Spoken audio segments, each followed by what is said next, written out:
Hello दोस्तों, आप लोगों का स्वागत है math with Vijay YouTube channel पर।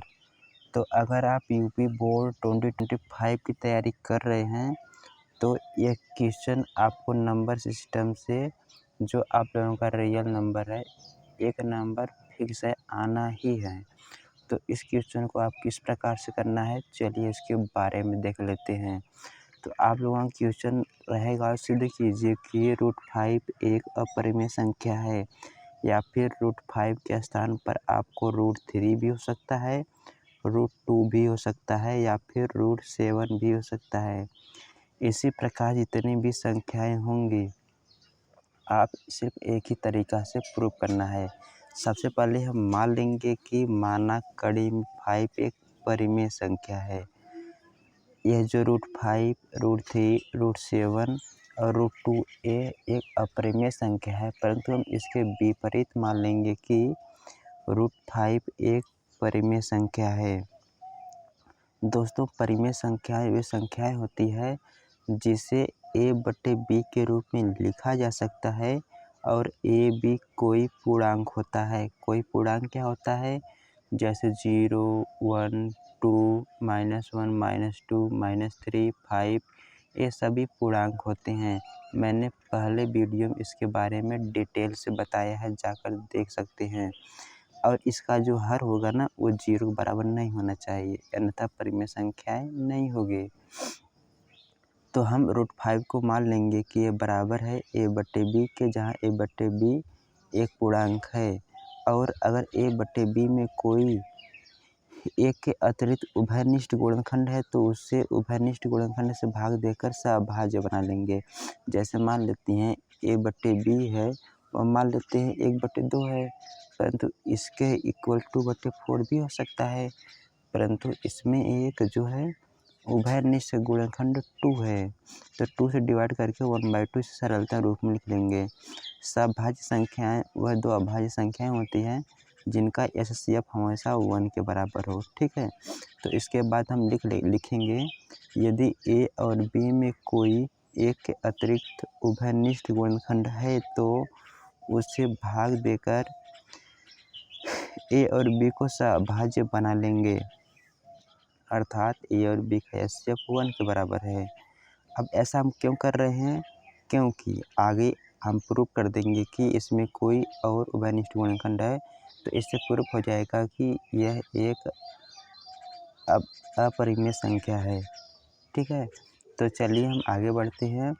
अब यहाँ से जब हम इसे हल करेंगे, √5 बराबर a/b को, a को हम लेफ्ट में भेज देंगे, b को हम लेफ्ट में भेजेंगे, तो b √5 बराबर ही है।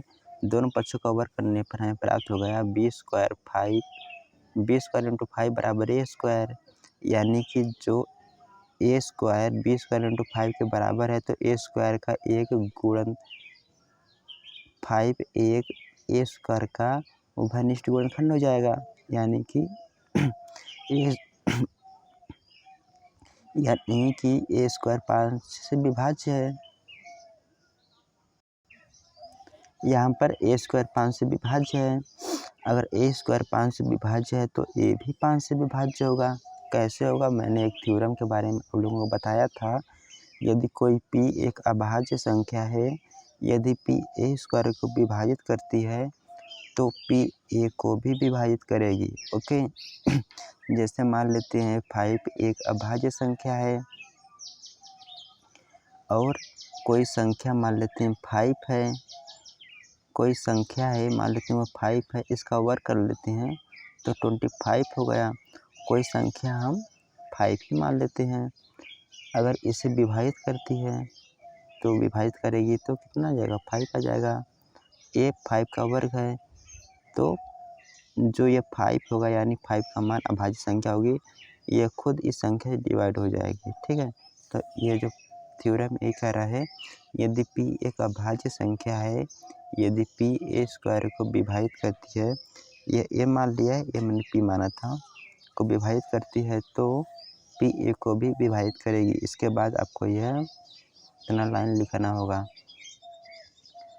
अब इसके बाद एक जो है 5 का गुणज है, तो 5 उभयनिष्ठ गुणज है, तो यहाँ से a बराबर हम लिख सकते हैं 5c और सी कोई पूर्णांक होगा। ठीक है, इतना बात तो समझ में आपको आ गई होगी। अब यहाँ समीकरण ए से हम ए बराबर 5c का मान रख देंगे, तो यहाँ पर ए का मान बराबर 5c रख देंगे, तो इसका वर्ग करेंगे हम। ए स्क्वायर है तो इसका वर्ग कर देंगे, 25c स्क्वायर हो जाएगा। अब 5c कट कर देंगे तो बी स्क्वायर बराबर 5c स्क्वायर हो गया। अब फिर हम वही थ्योरम लगाएंगे कि बी स्क्वायर 5c का गुणज है, तो यहाँ पर बी स्क्वायर 5 से विभाज्य है, तो बी भी पास 5 से विभाज्य होगा। क्यों होगा? क्योंकि p एक अभाज्य संख्या है। यदि p a स्क्वायर को विभाजित करता है तो p a को भी विभाजित करेगा। अब हम यहाँ पर देखते हैं, अतः a यहाँ पर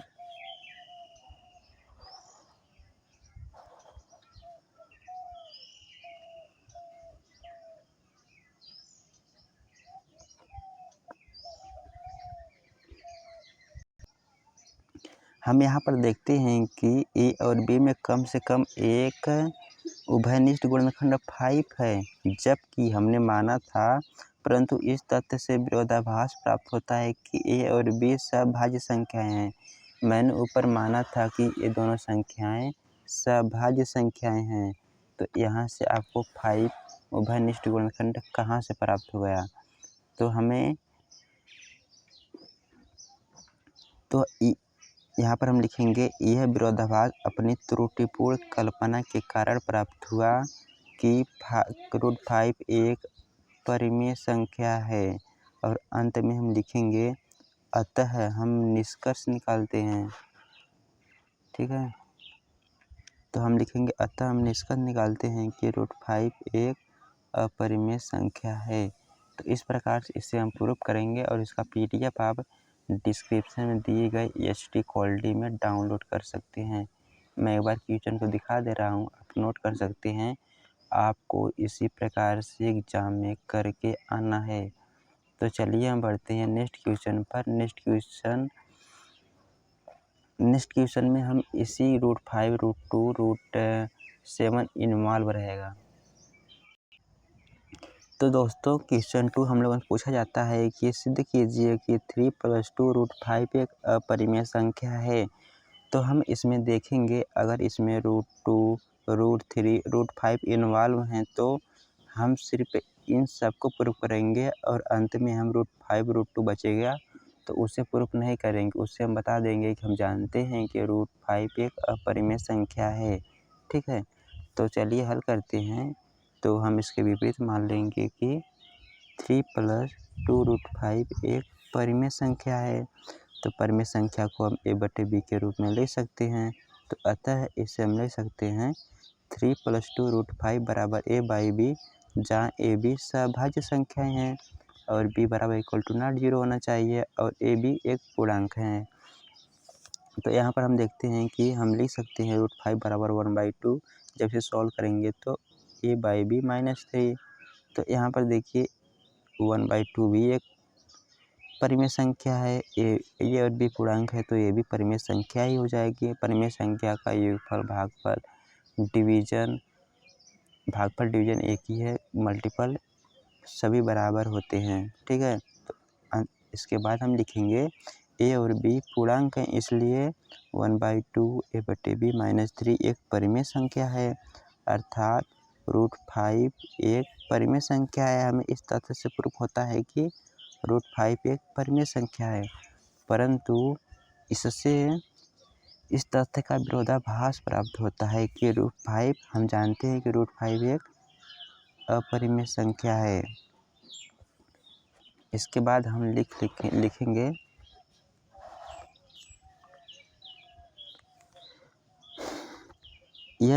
इसके बाद हम लिखेंगे, यह विरोधाभास अपनी गलत कल्पना के कारण प्राप्त हुआ कि 3 + 2 √5 एक परिमेय संख्या है। इसके बाद हम लिखेंगे, अतः निष्कर्ष निकालते हैं कि 3 + 2 √5 एक अपरिमेय संख्या है।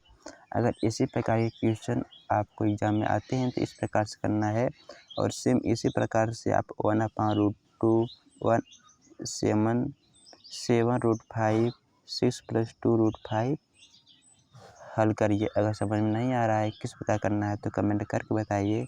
ये जो एनसीईआरटी आपके एक्सरसाइज में दिया हुआ क्वेश्चन है, तो नहीं आएगा तो कमेंट करके बताइए, इसके बारे में डिटेल सोल्यूशन बता देंगे। तो मिलते हैं अगले वीडियो में अगले टॉपिक के साथ। आज के लिए इतना ही। Bye bye.